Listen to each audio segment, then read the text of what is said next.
Hey, this is Anthony Cesari with SuccessFearSongs.com, and in this video we're going to be talking about how to gauge the standard of your music. I'm going to be playing a clip for you of an interview I did with Ian Clifford of the site MakeItInMusic.com, who has some good ideas on understanding how good the music you're creating is. So check that out here. If you are a songwriter or an artist and you are able to be completely honest with yourself, you should be able to tell, but so often they can't. And I think the only test really is when you play it to people who are not indebted to you, so not your mum, not your family and friends, and even not your close friends. You've got to find somebody who is dispassionate, and they've got to say to you, can I share this with my friends? Can I play this to this producer I know? Can I take this to the local radio station? Can I put this on my website? Can I write about it? And if they say, it's great, I love it, it's not good enough, right? They need, the telltale sign for me is the desire to share, right? Because we all want to brag, right? And I can remember when I first heard so many songs, but as an example, Fuck You by, what's the guy? CeeLo. By CeeLo. I remember when I heard that first, and I heard the demo. Well, it wasn't a demo; it was a pre-production master at a record company, and I raved about it to everybody I knew for a week before they'd heard it, because I wanted them to know that I knew before them. Because when you heard it, you just knew this is going to be huge, right? And the fact that was a commercial song that then went on to be a success is not the point. The point is, if you know something, all humans want to tell people that they knew about something first. Right.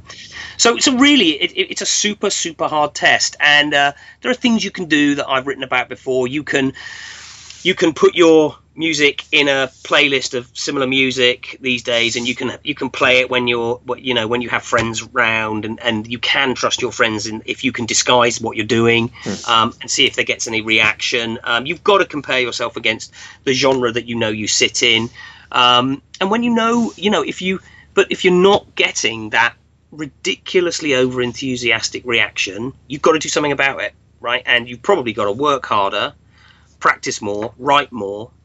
When I worked for the guys who managed Calvin Harris, I was told, and I don't know if it's true, but I assume it's true, that he writes a song a day.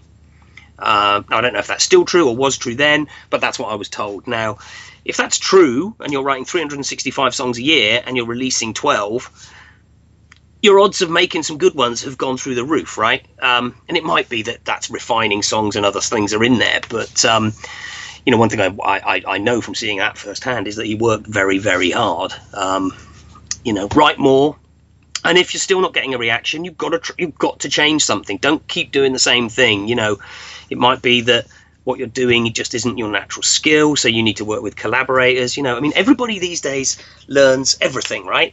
And they learn how to play, they learn how to write, they learn how to record, they learn how to produce, they learn how to mix, they learn how to master, and then they have to learn how to market and promote and do everything. And that's great, but it's a lot to learn. Right.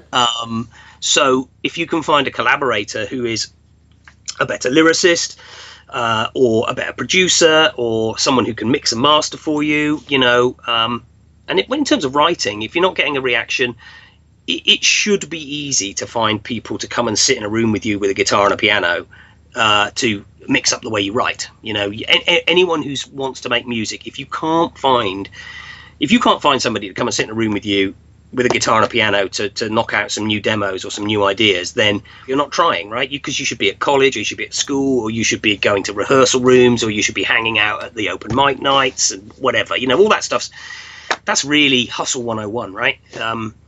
If you can't create those opportunities, you haven't got a hope in hell.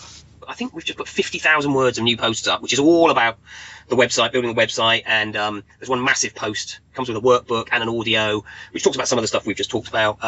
And genuinely, I think it is probably the best free course, training, whatever, that some of the other people in this space will charge you for, and we're just giving it you free, because we want people to just find themselves in a place where they can take control of their career. So if you go to it, it's on the front page of the website. It's at makeitinmusic.com/band-website is where there's a hub page for it. But you're not going to be able to go to our site and not find it. Alright, so I hope that information helps. If you're looking for ways to improve your songwriting, you can download our free cheat sheet, so just click right on the screen for that. Also, if you haven't yet subscribed to our YouTube channel, in order to get updated on all of our latest songwriting videos, you can tap this button on the screen here, and it'll also have links for that stuff below this video, as well as a link for Ian's site. So thanks again for checking this out. I'll talk to you in the next one. Take care.